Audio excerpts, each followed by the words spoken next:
या मंडळाच्या सभा सगळ्या ठिकाणी झाल्या. डोंबिवली झाली, नालासोपारा, वसई, विरार, मालाड, जोगेश्वरी सगळीकडे याच्या सभा झाल्या होत्या. फक्त भांडूपमध्ये एक सभा राहिली होती आणि ती सभा गेल्या 2 तारखेला होणार होती. आम्ही त्यासाठी सगळं बुकिंग केलं होतं, पण आमचे पक्षाचा आनंद पार्टे आपल्यातून निघून गेले आणि त्यामुळे ती सभा त्या ठिकाणी आम्ही स्थगित केली होती. पण होतं ते चांगल्यासाठी होतं. ती सभा जरी ती कॅन्सल झाली असेल तरी आज नव्या रूपात आम्हाला हे सगळे भजनी बुवा, हे सगळे दिग्गज कलावंत आज आम्हाला बघायला मिळाले आणि हा बहुमान आम्हाला मिळालाय. म्हणून आमच्या भांडूपच्या सर्व कलावंतांना, ते भजनी बुवा असू देत, पखवाज वादक असू देत, कोरस मंडळी असू देत, सर्वांनी या संघटनेत सहभागी व्हा. कारण याचे फायदे आम्हाला सगळ्यांना तुम्हाला द्यायचे आणि ते सगळेच फायदे तुम्हाला मिळावेत असे या पोटतिडकीने तुम्हाला मी या ठिकाणी सांगतोय. आणि सगळ्यांनी या हरिनामाच्या झेंड्याखाली एकत्र याव्या. कारण भांडूप म्हणजे ही भजनाची पंढरी आपण म्हणतोय, म्हणून सगळ्यांनी या ठिकाणी सहभागी व्हायचंय. बसलाय भारी लईच थाटात अशी बैठक न्यारी, बसलाय भारी लईच थाटात देव माझ्या मडीचा मडीचा काठीपणात, देव माझ्या मडीचा मडीचा काठीपणात, देव माझ्या मडीचा मडीचा काठीपणात. या भजनाविषयी आपुलकी देऊया मनात, या भजनाविषयी आपुलकी देऊया मनात. मिळवू आनंद आनंद या भजनात, मिळवू आनंद आनंद या भजनात, मिळवू आनंद आनंद या भजनात, मिळवू आनंद आनंद या भजनात, मिळवू आनंद आनंद या भजनात, मिळवू आनंद आनंद या भजनात. हो, या कलियुगामध्ये पैसा, अडका, धन दौलत यातून आनंद कधी मिळत नाही. आनंद मिळण्याचं एकच साधन ते म्हणजे हे हरिनाम, हे हरिभजन, नाही काय. कारण भजन म्हणजे काय की स्वर, टाळ, मृदंग यांचा ठेका यांची एकरूपता साधून प्राप्त केलेला ब्रह्मानंद म्हणजे भजन. भगवंताची हृदयापासून केलेली प्रार्थना म्हणजे भजन. भगवंताला भुरळ पाडून त्याला प्राप्त करून घेण्याचे साधन म्हणजे भजन. आणि आमच्या मुंगेकर बुवांच्या वाणीने सांगायचं तर व्यसनमुक्तीचं साधन म्हणजे भजन. बुवांचं नेहमी मी हे शब्द सगळीकडे पोचवत असतो की बुवा काय म्हणतात, मुंगेकर बुवांनी काय सांगितलं. त्यांचे शब्द अगदी कानावर आमच्या म्हणजे अमृतच आहे. ते भजनाकडे कसं बघितलं पाहिजे, विद्यार्थी कसा असावा. आज आमच्याकडे सुद्धा आम्ही सुद्धा भजन करतो. 2020चा हा मगाशी विषय, मी त्या विषयाला हात घालत नाही. भजन म्हणजे भजन, ते कुठल्याही रूपामध्ये असू दे, फक्त साधन तसं करता यायला पाहिजे. म्हणून सांगितलं की हे भजन त्याप्रमाणेच व्हायला पाहिजे. प्रत्येकाला या गोष्टी करता यायला पाहिजे. शिकण्याची एक वृत्ती पाहिजे. नाडेकर बोने मग सांगितलं की भजन स्पर्धामधून आम्ही एकमेकांसमोर आलो आणि भजन स्पर्धामधून आम्ही घडलोय. बुवाने सांगितलं की बुवा खूप वरती गेले नाही, आम्ही खूप खाली राहिलो. बुवा असं काय नाही, या संप्रदायामध्ये सगळे समान आहेत आणि आज आपल्या सगळ्यांना समान लेखणं आणि ही या संप्रदायाची बुवा एक शिकवण आहे, नाही का. म्हणून सांगतोय की या भजनाचा आपण आनंद घेतला पाहिजे आणि आनंद घेता यायला पाहिजे. माझं नेहमी सांगणं असतं, ही तरुण पिढी आहे, ही तरुण पिढी भजन ऐकण्यापेक्षा, ही तरुण पिढी भजन ऐकण्यापेक्षा भजन करायला शिकली पाहिजे. तर हा आपला संप्रदाय चालेल, ही गुरु शिष्य परंपरा चालेल. बघा म्हणून काय म्हणतोय, या भजनाविषयी आपुलकी देऊया मनात, या भजनाविषयी आपुलकी देऊया मनात, मिळवू आनंद आनंद या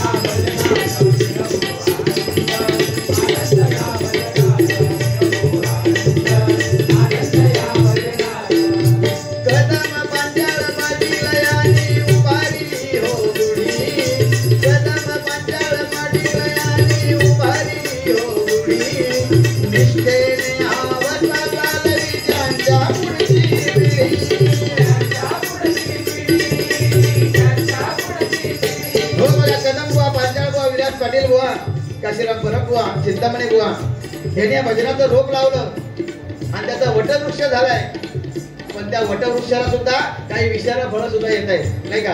ती विषारी फळं ही आपल्यातून बाजूला गेली पाहिजे, नाही का. त्याच्यावर लवकर फवारणी करू होईल.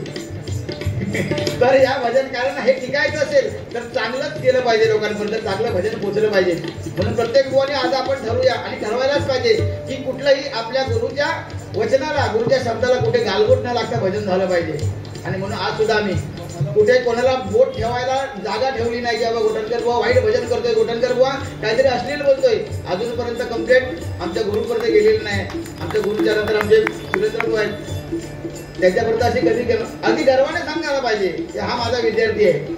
आज खरोखर माझे बुवा असते, मी नेहमी सगळ्यांना सांगतो की माझे बुवा असते आज त्यांना खूप आनंद वाटला असता, कारण ही भूमी आमच्या काशीराम परब बुवांची बुवा आहे. याचा म्हणून आमच्या आज कदम बुवा, पाटील बुवा याची स्मारक झाली. लोक थोडं विरोधामध्ये काय होईना ते लोक बोलत असतात. युट्यूबच्या माध्यमातून सगळ्यांना माहिती आहे की लोकांनी कदम बुवांचं नाव घेतलं, लोकांनी पांचाळ बुवांचं नाव घेतलं, पाटील बुवांचं नाव घेतलं की लोक अजूनही टाळ्या वाजवतात. का टाळ्या वाजवतात? पण याचा दुरुपयोग सुद्धा होतोय. फक्त आपण त्या बुवांचे, या ज्येष्ठ बुवांचे, या भजन महर्षींचे फक्त नाव घेतो, त्यांचं आचरण आपण करत नाही, नाही काय? त्यांचं आचरण सुद्धा आपण केलं पाहिजे. त्यांचं जर आपण नाव घेतो तर त्यांची वाणी, त्यांचं आचरण आपण करणं खूप गरजेचं आहे. बघा म्हणून काय म्हणतोय घ्या,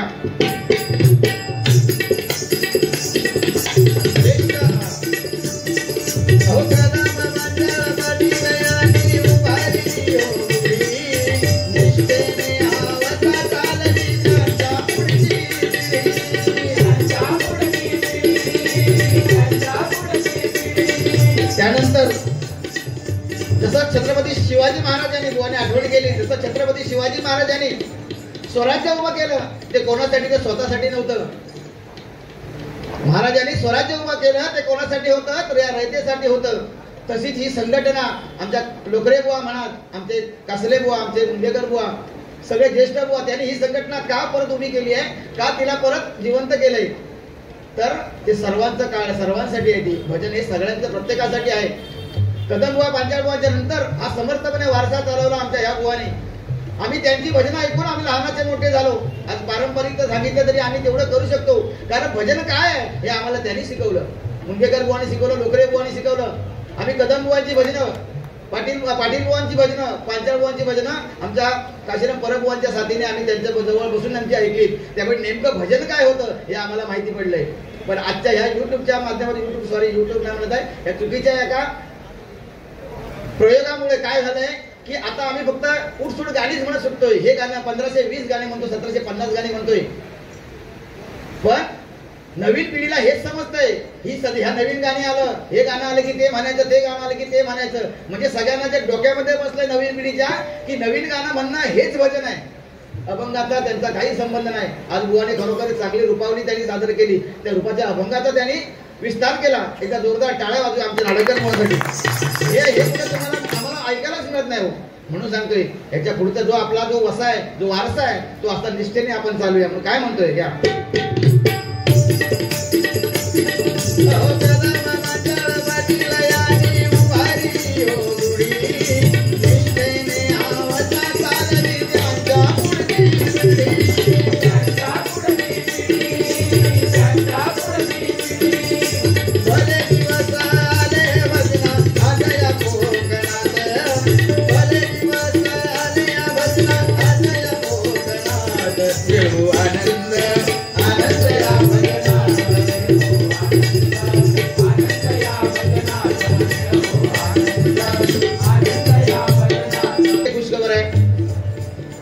भाटूपमध्ये आमच्या काशीराम परब बुवांचा स्मृती दिन आम्ही साजरा करतो 12 डिसेंबर रोजी.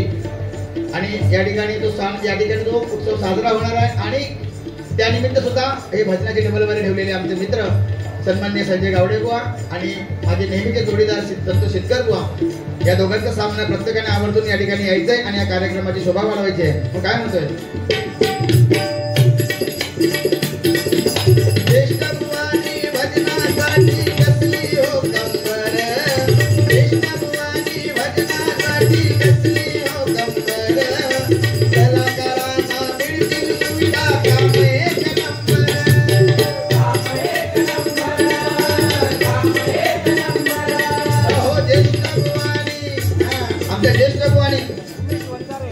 वय हे धावपळ करण्याचं नाहीये, पण तरी सुद्धा ही धावपळ करतायत का, तर मग सांगितल्यापर्यंत जसं शिवाजी महाराजांनी हे स्वराज्य आम्हाला जनतेसाठी दिलं, तसं त्यांचं कर्तव्य म्हणून ही पुढची पिढी चांगली घडावी, या पुढच्या पिढीला काहीतरी चांगलं, जसं वडील आई वडील आपल्या मुलांसाठी सगळं करून ठेवत असतात. आई वडील आपल्या मुलांसाठी काय करतात, तर माझा मुलगा कुठेतरी हात पसरू नये कोणासमोर, माझ्या मुलाला चांगले दिवस यावे म्हणून आई वडील आपल्या पोटाला चिमटा काढून ती धावपळ करत असतात. ती धावपळ या आमचे बुवा आहेत, ते जे आई वडील आहेत आपल्या आहेत, ते आपल्या आई वडील आहेत, ते आपल्या या पालकांसाठी, या बालकांसाठी, आपल्या मुलांसाठी हे पुढचं काहीतरी सोनेरी ताट आपल्या समोर आणून ठेवलंय बघा. म्हणून याचा प्रत्येकाने लाभ घ्यायचा आहे. या ठिकाणी प्रत्येकाला माझं आव्हान नेहमी सांगतोय की त्या ठिकाणी फॉर्म आहेत, ते फॉर्म आपण भरायचे आणि या मंडळाला सहकार्य करायचं. फक्त सहकार्य नाही तर ते आपण त्या एकजुटीने आपल्या सगळ्या या गोष्टी पुढे निभवायच्या आहेत. म्हणून या ठिकाणी तुम्हाला काय म्हणतोय,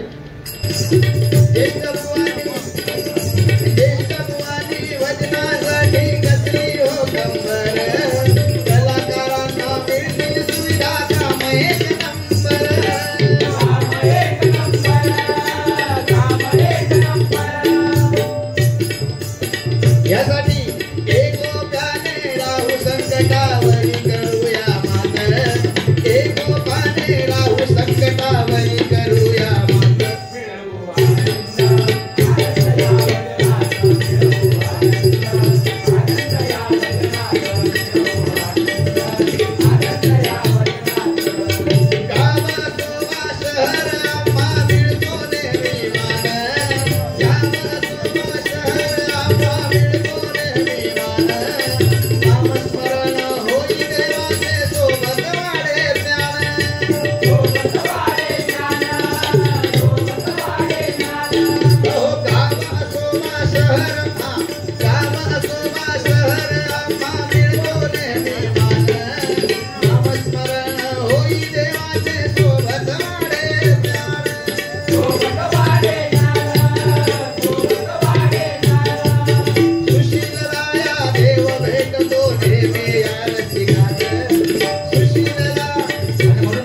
भजन रसिकांचे सुद्धा आमच्या मंडळातर्फे हार्दिक आभार व्यक्त करतोय, तुमच्या चरणाशी नतमस्तक होतोय. कारण तुमच्या विना हे भजन अधूर आहे. का तर जनता जनार्दन आम्ही ज्याला म्हणतो ते सर्व तुम्ही भजन रसिक आहात, म्हणून आम्ही तुमच्यामध्ये देव बघतो. म्हणून काय म्हणतोय,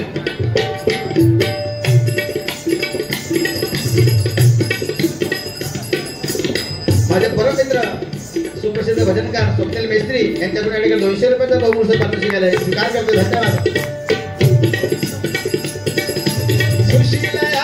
देव भेटतो नेहमी या रसिकात, सुशीलराया देव भेटतो नेहमी या रसिकात, मिळो आनंदात,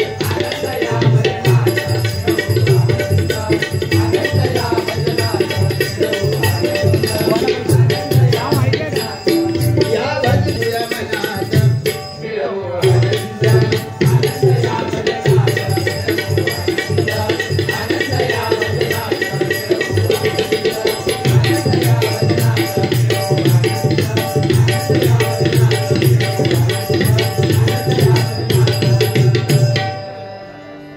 धन्यवाद. महाराजांचा अभंग आहे. हे अभंगातून महाराज काय सांगतायत की जेथे हरिनामाचा गजर पापे पळती दूर दूर दूर, ज्या ठिकाणी नामस्मरण चालतं, ज्या ठिकाणी हरिनाम चालतं, त्या ठिकाणी पाप ही सगळी दूर निघून जातात बघा. पापांचे पर्वत पर्वत नाम निर्दळी सत्य सत्य, म्हणजे पापाचे जरी डोंगर आले, जरी डोंगर झाले असतील तरी सुद्धा त्याचं निर्धारण करण्याची ताकद या एका नामस्मरणामध्ये आहे बघा. म्हणून हा अभंग या ठिकाणी सादर करतोय.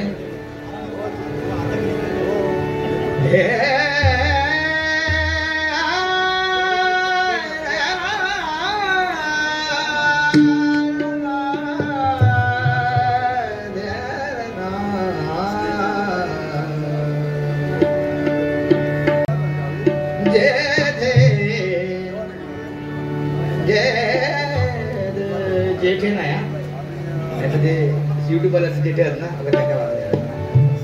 जेठे हरिनामाचा हरिनामाचा हरिनामाचा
धन्यवाद.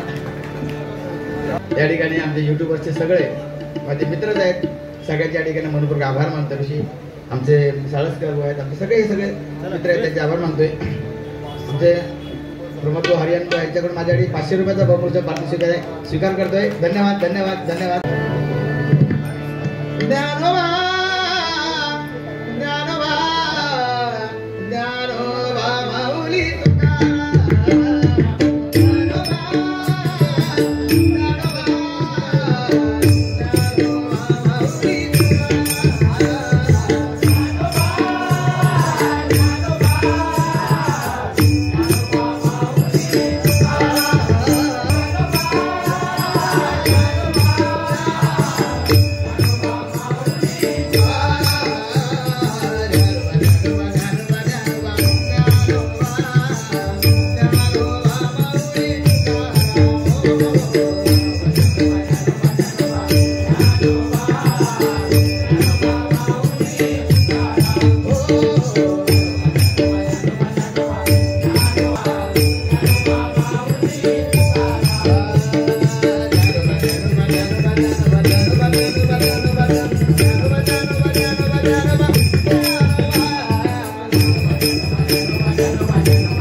आणि ह्या सर्व युट्यूबर्सना प्रशांत जेठे, ऋषिकेश मिस्त्री, योगेश सुरवे, चंद्रकांत जयसाम आपल्याला सर्वांना विनंती आहे 18 आणि 19 जानेवारी रोजी आपला जो कार्यक्रम आहे